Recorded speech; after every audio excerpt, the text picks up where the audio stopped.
में रखने की बात कही गई है। पुलिस की तरफ से सुब्रत रॉय का पक्ष भी कोर्ट ने जाना और अब सबको इंतजार है मजिस्ट्रेट के फैसले का, जो किसी भी वक्त आ सकता है। लेकिन सवाल यहां पर यह खड़ा होता है कि क्या सभी नेता सुब्रत रॉय को बचा रहे हैं, शय दे रहे हैं? और आम आदमी पार्टी के नेता प्रशांत भूषण ने भी एक गंभीर आरोप लगाया है। हमारे साथ समाजवादी पार्टी से नेता और सरकार में मंत्री हाजी अयूब अंसारी साहब इस चर्चा में मौजूद हैं। अंसारी साहब, सवाल ये उठ रहा है यूपी सरकार की मंशा और पुलिस पर भी, जैसे हमारे संवाददाता बता रहे थे, आपने उन्हें सुना होगा कि पहले सुब्रत रॉय उन्हें कहीं नहीं मिले, फिर लखनऊ से ही आज सुबह गिरफ्तारी होती है, सरेंडर उन्होंने किया, जबकि सरेंडर आमतौर पर पुलिस के सामने आप यूं नहीं करते, सरेंडर किया। पहले ट्रांजिट रिमांड की बात हो रही थी, लेकिन अब कहा जा रहा है कि पुलिस कस्टडी में लेने की बात है कि वो जेल ना जाएं।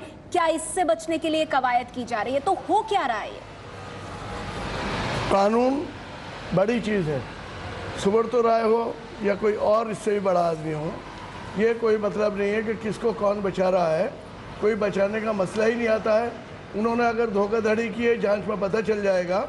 और कानून के सामने सरेंडर किया, उन्होंने कोर्ट के अंदर अगर सरेंडर किया है तो ये कोर्ट का अपना फैसला होगा कि वो रिमांड दे या उन्हें सीधा जेल भेजें। इसमें कोई ना तो नेता कोई कुछ कर सकता है, ना कोई पार्टी कुछ कर सकती है। न्यायालय अपनी जगह जो फैसला देगा वो सबको मानने हैं और मानना चाहिए। ठीक है, कानून को आप सबसे ऊपर रख रहे हैं। हमारे साथ आम आदमी पार्टी से ऋषिकेश जी मौजूद हैं और आम आदमी पार्टी की तरफ से ऋषिकेश जी, प्रशांत भूषण ने ही ये गंभीर आरोप लगाया है कि यूपी में अखिलेश यादव की सरकार की शय है सुब्रत रॉय को। किस आधार पे कहा जा रहा है ये? बिल्कुल बिल्कुल है। देखिए, ऐसा है कि जब तक ये सुप्रीम कोर्ट में मामला नहीं आया था, उसके पहले जो तीन करोड़ निवेशकों का पैसा जो इन्होंने दबा के रखा हुआ था, उसमें पूरी मिली भगत थी। इनको लगता था कि बिल्कुल ये निकल जाएंगे इन सब चंगुल से और इनको सपा सरकार की जो सपोर्ट मिल जाएगी। लेकिन मैं धन्यवाद करना चाहता हूं कि सुप्रीम कोर्ट ने एक न्याययुक्त कदम रखा है, न्याय के हित में कदम रखा है और इनको जो है आज जो इनकी अरेस्ट हुई है वो इसमें एक बड़ा कदम माना जा सकता है। अगर इनके ऊपर पॉलिटिकल पैट्रोनेज है, अगर पॉलिटिकल पैट्रोनेज नहीं होती तो इनको ये पैसे लौटाने पड़ जाते पहले ही, क्योंकि ये इस बुलावे में थे कि इनकी सपा सरकार जो है इनकी मदद करेगी और इन सब चीजों से निकाल ले जाएगी। इसकी वजह से जो है ये अभी तक यहाँ पे चल रहे थे। वो तो हम भराओ सुप्रीम कोर्ट ये मामला यहाँ तक, लेकिन अदालतों में तो ये मामला करीब 2008-2009 से ही चल रहा है। तो ऐसे में कोई पॉलिटिकल पार्टी या कोई राज्य सरकार कैसे अदालत के फैसले में हस्तक्षेप करके सुब्रत रॉय को बचा सकती है? विजय जी, मैं आपको बता दूं कि सेबी के ऊपर जब यहाँ सुप्रीम कोर्ट में आई, सेबी के ऊपर इतना ज्यादा दबाव डाला गया कि आप जो है ये जो आपने रिफंड की बात करी है इसको वापस लें। ये जब मामला कोर्ट में आया उसके बाद से जो है नकेल कसनी शुरू हुई। अगर उसके पहले की आप घटनाओं को गौर करें, जब ये मामला सेबी में चल रहा था और सैट में चल रहा था, वहां पे पूरी तरीके से पॉलिटिकल पैट्रोनेज इनको प्रोवाइड करवाई जा रही थी। ऋषिकेश जी, सिर्फ समाजवादी पार्टी की आप लोगों ने बात नहीं की है, आपने कांग्रेस पार्टी पर भी निशाना साधा है।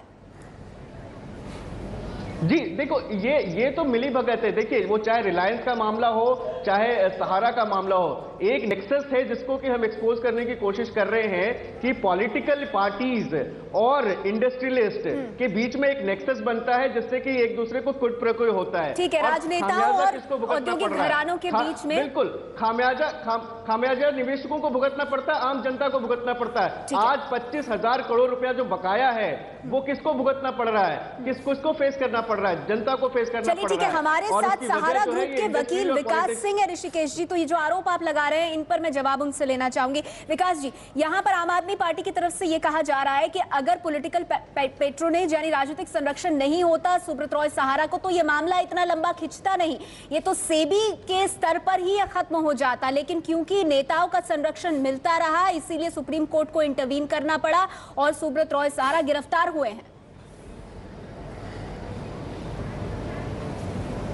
देखिए, पहले तो मैं आपको बता दूं कि मैं सहारा ग्रुप का वकील नहीं हूं। मैंने एक स्टेज में इन्वेस्टर्स के लिए अपीयर किया था, जो इन्वेस्टर्स का कहना था कि साहब हमारा पैसा जो हमको ऑलरेडी मिल चुका है, इसलिए ये प्रोसीडिंग किसके बिहाफ पे चल रही है मेरे को नहीं मालूम। अगर आपको इस प्रोसीडिंग का पूरा अगर ठीक है माफ कीजिएगा, मैं समझ गई आप कह रहे निवेशकों के सीडिंग बिहाफ का पर जो इनिशिएशन हुआ था जी, इस मामले को लेकर आप आगे आए थे, तो आप किस तरह से समझ रहे हैं इस तस्वीर को? क्योंकि क्या ये आसान है किसी भी इंसान के लिए, चाहे कोई भी ओहदा उसका समाज में हो, कि पहले सेबी को इस तरह से मुश्किलों में डालना और फिर सुप्रीम कोर्ट को भी छकाना? मेरे ख्याल से तो देखिए, सुप्रीम कोर्ट का सारा जो प्रोसीडिंग है इसके बारे में सारा ही इलीगल है, क्योंकि ये जो मामला चल रहा था ये सेबी और सहारा के बीच में था। इन्वेस्टर्स कभी सामने भी नहीं, आपसे उनके तरफ से कभी भी नहीं पूछा गया कि आपको पैसा मिला है कि नहीं मिला है। इसलिए ये सुप्रीम कोर्ट किसके बिहाफ पे कर रहा है प्रोसीडिंग, 20,000 करोड़ बोलिए या 25,000 करोड़, लेकिन किसके लिए पैसा रिफंड किया जा रहा है ये बात क्लियर नहीं है। ठीक है, निवेशकों अगर की इन्वेस्टर्स कहाँ कोर्ट है, के क्या सामने है, होते उस पर आप और सवाल उठा रहे हैं। लेकिन विकास सिंह जी, मैं आपको रोकना चाहूंगी, माफ कीजिएगा सर, क्योंकि दर्शकों को हम बता दें कि जो तस्वीरें हम दिखा रहे हैं तब की तस्वीरें हैं जब पेशी के लिए पहुंचे कोर्ट परिसर सुब्रत रॉय। आप देख रहे हैं उनके साथ पुलिसकर्मी मौजूद हैं। ये पेशी के लिए पहुंचे सुब्रत रॉय, उनकी पेशी हो गई है। सुब्रत रॉय का अपना भी इसमें पक्ष जाना गया और अब सबको इंतजार है फैसले का, मजिस्ट्रेट के फैसले का, कि क्या फैसला वो इस पर सुनाते हैं। हमारे साथ कांग्रेस समर्थक तहसीन पूनावाला भी मौजूद है। तहसीन पूनावाला से भी मैं जानने की कोशिश करूंगी किस हद तक ये जो संरक्षण की बात है इसमें दम है। बाकी मेहमानों से भी बात करेंगे और आपको अपडेट भी देते रहेंगे जैसे ही मजिस्ट्रेट का फैसला आएगा सुब्रत रॉय सहारा को लेकर। एक छोटा सा ब्रेक, जल्द लौटते हैं। नेता सुब्रत रॉय को बचाते हैं और आपको बता दें सुब्रत रॉय की पेशी हो गई है सीजीएम की अदालत में। अब मजिस्ट्रेट के फैसले का इंतजार है, उसको लेकर अपडेट आपको देते रहेंगे। हमारे साथ हमारे राजनीतिक मेहमान भी मौजूद हैं। सुधांशु मित्तल जी बीजेपी से हमारे साथ। सुधांशु जी, यहाँ पर एक सवाल ये उठ रहा है कि सेबी के लिए मुश्किलें खड़ी कर दी, सुप्रीम कोर्ट ने इतनी बार बुलाया, नहीं पहुंचे सुब्रत रॉय। क्या ये सब बिना राजनीतिक संरक्षण के कोई कर सकता है?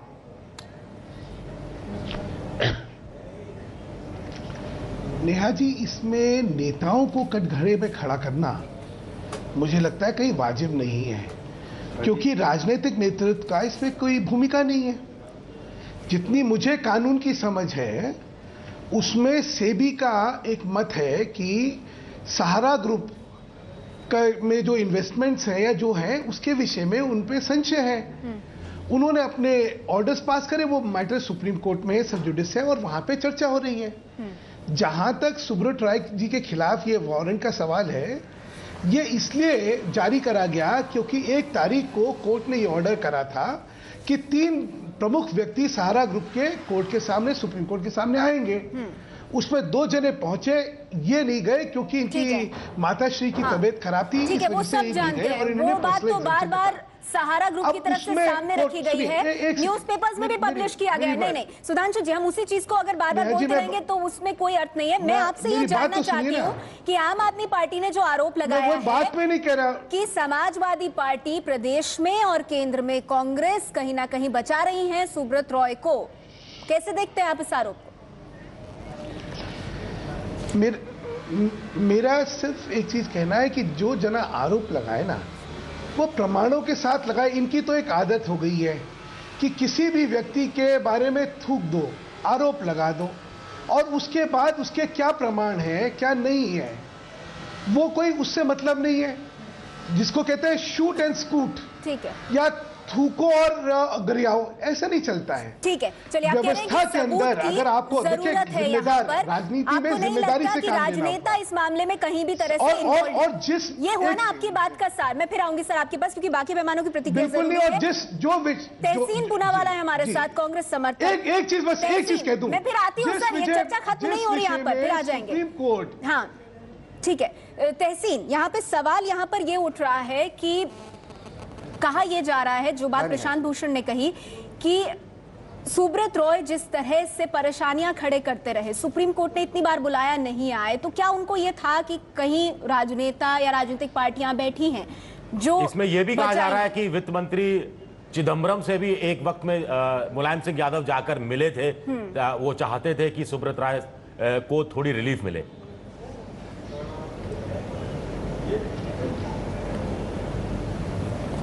नेहा जी, सबसे पहले ये जो आम आदमी पार्टी कहीं पर भी कोई भी आरोप लगा देती है, जैसे सुधांशु जी ने बड़े सही तरीके से कहा, शूट एंड स्कूट, ठूको और भागो, आप कहां से इन लोगों को सीरियसली लेते? सबसे बात थोड़ी टेक्निकल बात में बता दूं इस डिबेट के बारे में। मैं खुद एक इंडस्ट्रियलिस्ट हूं, खुद एक बिजनेसमैन हूं, तो एक दो टेक्निकल बात में बता दूं। ये मामला 2001 से 2006 और 2006-2008 का मामला है। 2006 में जो इनका पहले ये इनका स्टैंड है कि ये सेबी के नीचे नहीं आता। सेबी का स्टैंड है कि ये जो उन्होंने पैसे जो उन्होंने जमा किए ये सेबी के नीचे आता है, सेबी के रेगुलेशंस के नीचे आता है। इनका स्टैंड है ये आरओसी के नीचे आता है। ये इसमें बेसिक इंटरप्रिटेशन में डिफरेंसेस है। ये गए ऑनरेबल हाई कोर्ट में, ऑनरेबल हाई कोर्ट ने एक फैसला किया, इसके बाद ये गया ऑनरेबल सुप्रीम कोर्ट में। अब मामला सब जुडिस है, इनके फेवर में गया, इनके अगेंस्ट में गया। मैं इस चीज में नहीं जाना चाहता हूं, इस बहस में नहीं जाना चाहता हूं। सुप्रीम कोर्ट का एक फैसला है, चाहे वो चिदम्बरम साहब हो, चाहे वो नरेंद्र मोदी साहब हो, चाहे वो अरुण जेटली साहब हो, चाहे वो तहसीन पुनाला हो, सुधांशु जी हो, या खुद प्रशांत भूषण साहब हो, सुप्रीम कोर्ट और हाई कोर्ट के मामले में कौन इंटरफियर कर सकता है? जुडिशरी तो इंडिपेंडेंट है। जब सेबी खुद जा रही है इनके अगेंस्ट, सेबी इनके अगेंस्ट विरोध है, चाहे वो मुलायम सिंह यादव हो, चाहे वो भाजपा हो, चाहे कांग्रेस हो, कौन इनकी मदद? ठीक है, तहसीन आप भी मान रहे हैं कि इसमें राजनेताओं का हाथ नहीं है। हालांकि सुब्रत रॉय ने नवंबर 2013 में ये कहा कि पॉलिटिकल वेंडेटा का वो शिकार हुए हैं। उस पर मैं आगे आऊंगी। और ये इस मामले में गड़बड़ है क्या, ये पूरा मामला कैसे शुरू हुआ, इस पर हम बात करेंगे धीरेन्द्र जी से। आपको बता दें फैसला आना बाकी है मजिस्ट्रेट का सुब्रत रॉय सहारा को लेकर, उस पर भी नजर बनाए हुए हैं। एक छोटा सा ब्रेक, चल लौटते हैं। हमने आपको समझाया इस रिपोर्ट के माध्यम से कि दरअसल क्या गड़बड़ियां हुई कथित तौर पर, जिसकी वजह से सुब्रत रॉय सहारा को आज गिरफ्तार किया गया और अब उन्हें पुलिस कस्टडी में 4 मार्च तक भेज दिया गया है। हमारे साथ निवेश मामलों के जानकार धीरेन्द्र कुमार जी मौजूद हैं। धीरेन्द्र जी, इस पूरे मामले को समझाइए। और ये जिस तरह से 2010 के बाद से पहले सेबी के साथ तनातनी रही और फिर सुप्रीम कोर्ट के साथ। नहीं, ये बड़ा सीधा सा मामला है, क्योंकि इस देश में अगर कोई भी कंपनी इक्विटी या बॉन्ड के जरिए अगर बहुत सारे लोगों से पैसा रेज करती है तो वो सेबी के तहत आती है। और बड़ा बेसिक सा प्रोसीजर है कि आपको प्रॉस्पेक्टस फाइल करना होता है, आपको ऑब्जेक्टिव अपना डिफाइन करना होता है कि आप ये पैसा किस लिए ले रहे हैं। अगर ये जो OFCD जो ऑप्शनली फुली कन्वर्टेबल डिबेंचर था, इसका टर्म तो सहारा का ये मानना रहा है और ये क्लेम रहा है कि उसने ROC रजिस्ट्रार ऑफ कंपनीज़ में ये सारे डिटेल्स दिए और रजिस्ट्रार ऑफ कंपनीज़ ने इसको एक्नॉलेज किया, तो इसके आधार पे वो सेबी के पर्व्यू में नहीं आती है। और ये मुझे लगता है कि बहुत ही बेतुकी बात है, क्योंकि इस जो सेबी का जो लॉज के जो रूल्स है वो बड़ा क्लियरली स्पेल करते हैं कि अगर आप कोई भी प्राइवेट अगर आप जो कि एक प्राइवेट कंपनी के लिए जो सर्कल है वो डिफाइंड है कि आपके 50 से कम शेयर होल्डर होते हैं, इसके लिए आपको प्रॉस्पेक्टिस की जरूरत नहीं है, आप पब्लिक को से पैसा सॉलिसिट नहीं कर रहे हैं। ठीक है, तो ये पर्व्यू बड़ा क्लियर हो गया। उसके अलावा जो किशोर के स्टोरी में जो अभी रिपोर्ट में था कि 20,000 करोड़ रुपए, इसमें एक और पेच है। ये सहारा का हमेशा ये कहना कि हम अपने हिसाब से चलेंगे। जब सुप्रीम कोर्ट ने कहा कि आप ये 20-25 हज़ार करोड़ रुपए का जो लायबिलिटी है, निवेशकों का लिस्ट और ये पैसा जमा कराइए, तो सहारा का ये कहना कि 19,000 करोड़ रुपया या 20,000 करोड़ रुपया वापस लोगों को दिया जा चुका है और जिन लोगों को वापस दिया जा चुका है उनके वाउचर्स और उनके दस्तखत और उनका एक्नॉलेजमेंट ये हमारे पास ये ट्रक में आपके पास भेजा जा रहा है, तो ये भी अपने आप में कोर्ट के रूल्स का वायलेशन है। लेकिन इन सब चीज़ के बावजूद मुझे लगता है कि ये जो रूट में ये सारी समस्या है कि अगर एक फाइनेंशियल इंस्टीट्यूशन या सेविंग्स मोबिलाइज करने वाली कंपनी को अगर अचानक अगर अपना काम बंद करने को कहा जाए तो उसके लिए पैसा एक्नॉलेज कर पाना बड़ा मुश्किल होगा। उन्होंने कहा, जो प्रेस रिलीज में भी बात शामिल की गई है निवेशकों को लेकर कि कंप्लेंट कहां से आई, शिकायत हुई कहीं से? नहीं, ये इसके लिए ज़रूरी नहीं है कि निवेशकों का कंप्लेन आए। सेबी की ये जिम्मेवारी है, सेबी की ये जिम्मेवारी है और ये हमारे यहाँ भी जो सेबी लॉ है, जो सेबी एक्ट है, उसके तहत सेबी को एम्पावर किया गया है कि निवेशकों के इंटरेस्ट को गार्ड करना ये उसकी जिम्मेवारी है। और आप अगर बिजनेस कंडक्ट करते हैं और लोगों से पैसा मोबिलाइज करते हैं तो या तो आप और जो भी उसके जो रास्ते हैं, जैसे चिट फंड जो कि एक स्टेट जुरिस्डिक्शन है, या फिर देश भर में बॉन्ड इशू करके लोगों से, इन्वेस्टर से पैसा मोबिलाइज करना, वो बिल्कुल सेबी के पर्व्यू में आता है। सेबी के पर्व्यू में आता है, उनका क्षेत्राधिकार है। विकास सिंह जी, ऐसे में तो फिर ये सवाल उठता है कि जब सेबी ने कहा कि आप हमें निवेशकों की लिस्ट दीजिए, पैसा दीजिए, आगे की कार्रवाई हम देख लेंगे, इस किसी भी चीज के साथ कंप्लाई नहीं किया सुब्रत रॉय ने, जो आरोप लग रहा है। देखिए जो ये अभी बोल रहे थे, इनको समझ पूरी नहीं है इस बारे, कानूनी समझ इनको नहीं है। जो सेबी और जो सहारा में जो झगड़ा चल रहा था वो ये चल रहा था कि सेबी कंट्रोल करेगा कि नहीं करेगा। उसमें रिफंड, निवेशकों को रिफंड करने की कहीं कोई बात नहीं थी, ना ही कंज्यूमर का इंटरेस्ट उस समय था, बिकॉज उस समय सिर्फ ये बात हो रही थी कि सहारा इस तरह से पैसे इकट्ठा कर सकता है कि नहीं कर सकता है। सेबी का कहना है कि नहीं कर सकता है, इसलिए सेबी ने कहा कि रिफंड कर दो। जो मामला सुप्रीम कोर्ट में चला उसमें कोई भी निवेशक सामने नहीं था, निवेशक के प्रॉब्लम सामने नहीं थे। निवेशक बॉम्बे से सेबी से जाके पैसा ले पाएगा कि नहीं ले पाएगा, वो समर्थक है ले जाने के लिए कि नहीं। हमारा कहना था कि जो छोटे छोटे इन्वेस्टर हैं जिन्होंने 1000-2000 रुपए जमा किए हैं और आज उनका 5000 या 7000 हो गया है, वो बॉम्बे जाकर के अपना आइडेंटिटी प्रूव करेगा और उसके बाद वो पैसे वापस ले पाएगा। आफ्टर ऑल उनको सुना गया क्या, उनकी बात कोई सुनी गई, उनका पक्ष किसी ने रखा कि नहीं रखा। सुप्रीम कोर्ट ने जो आदेश किया है कि ये पैसा सारा सेबी को दिया जाए, ये मुद्दा सुप्रीम कोर्ट के सामने बहस के दौरान बिल्कुल भी नहीं आया था। ये मुद्दा बिल्कुल एक कोई जब जजमेंट आता है तो जजमेंट जो आता है, जो मुद्दा सामने होता है उसके सामने जजमेंट आता है। ये मुद्दा कहीं सामने नहीं था। अगर ये मुद्दा सामने होता तो इस तरह से 7 दिन में ट्रक से पूरा भेज करके वहां नहीं, लेकिन विकास जी सवाल तो ये है ना कि सुप्रीम कोर्ट ने ये कहीं नहीं, सुप्रीम कोर्ट ने कंप्लीट कर लेना इस बात अगर हाँ मैं आऊंगी तहसीन आपके पास। सुप्रीम कोर्ट ने इस मामले का संज्ञान लिया, उनको व्यक्तिगत तौर पर पेश होने के लिए कहा और जो पैसे लौटाने की बात कही, वो तमाम चीजों पर बहुत सारे संशय के बादल हैं और इसी वजह से आज गिरफ्तारी की बात आई है। वरना अगर इतना मामला साफ होता तो अदालत में इस चीज को इतने कड़े तौर पर नहीं लिया जाता। लेकिन आप इसमें कुछ टेक्निकल बातें बता रहे हैं, वो भी हमने अपने दर्शकों को बताई। आपको जी, मैं इसमें तहसीन कुछ कहना चाहते हैं। जी तहसीन, आपको मैं एक चीज बता दूं। नेहा जी, मैं एक इंडस्ट्रियलिस्ट की तरह बात करना चाहता हूँ। और विकास जी जो वकील साहब कह रहे हैं बिल्कुल सही कह रहे हैं। ये जो मामला था क्या OFCD सेबी के कंट्रोल में आता है या नहीं आता है? मामला ये था हाई कोर्ट और सुप्रीम कोर्ट के सामने। सहारा श्री का मामला था, सहारा का मानना था कि ROC के नीचे, सेबी का मानना था उनके नीचे। अब सुप्रीम कोर्ट में एक मामले से दूसरे मामले पर चला गया। तो फिर गिरफ्तारी की नौबत क्यों आई? मामला ये है कि अगर 25,000 करोड़ इस पक्ष को क्या सुप्रीम कोर्ट को कन्विंस नहीं करा पाया? 25,000 करोड़। नया जी मैं आपको टेक्निकल समझा दूं आपके दर्शकों को। नहीं, वो हमने समझ लिया सर। हाँ, वो बात सही है, सुप्रीम कोर्ट का जजमेंट से मानना है, लेकिन मैं कुछ बड़ा सवाल ये है कि गिरफ्तारी तक नौबत क्यों आई है? नेहा जी मैं कुछ कह दूं, हम उसी पर चर्चा कर रहे हैं। लेकिन सवाल ये है नेहा जी, ब्रेक ले रहे हैं हम, ब्रेक के बाद ये जानने की कोशिश करेंगे कि ये मामला अगर इतना साफ सुथरा है तो फिर इसमें गिरफ्तारी की नौबत क्यों आई, सुप्रीम कोर्ट को इस हद तक हस्तक्षेप क्यों करना पड़ा और क्या नेताओं के तार भी इससे जुड़े हैं जैसा आम आदमी पार्टी दावा कर रही है। चल लौटते हैं। हमारे की क्या सारे नेता सुब्रत रॉय को बचा रहे हैं और ये सवाल खड़ा हुआ है। आम आदमी पार्टी के नेता प्रशांत भूषण ने आज कुछ गंभीर आरोप लगाए। मेरे पास वक्त बहुत कम है। अंसारी साहब, आपसे मैं जानना चाहूंगी नेताजी, अब मैं कुछ कह दूं? मैं आऊंगी आपके पास सर। नेताजी, नेहा जी मुझे भी मौका दीजिए। मैं आती हूँ सर।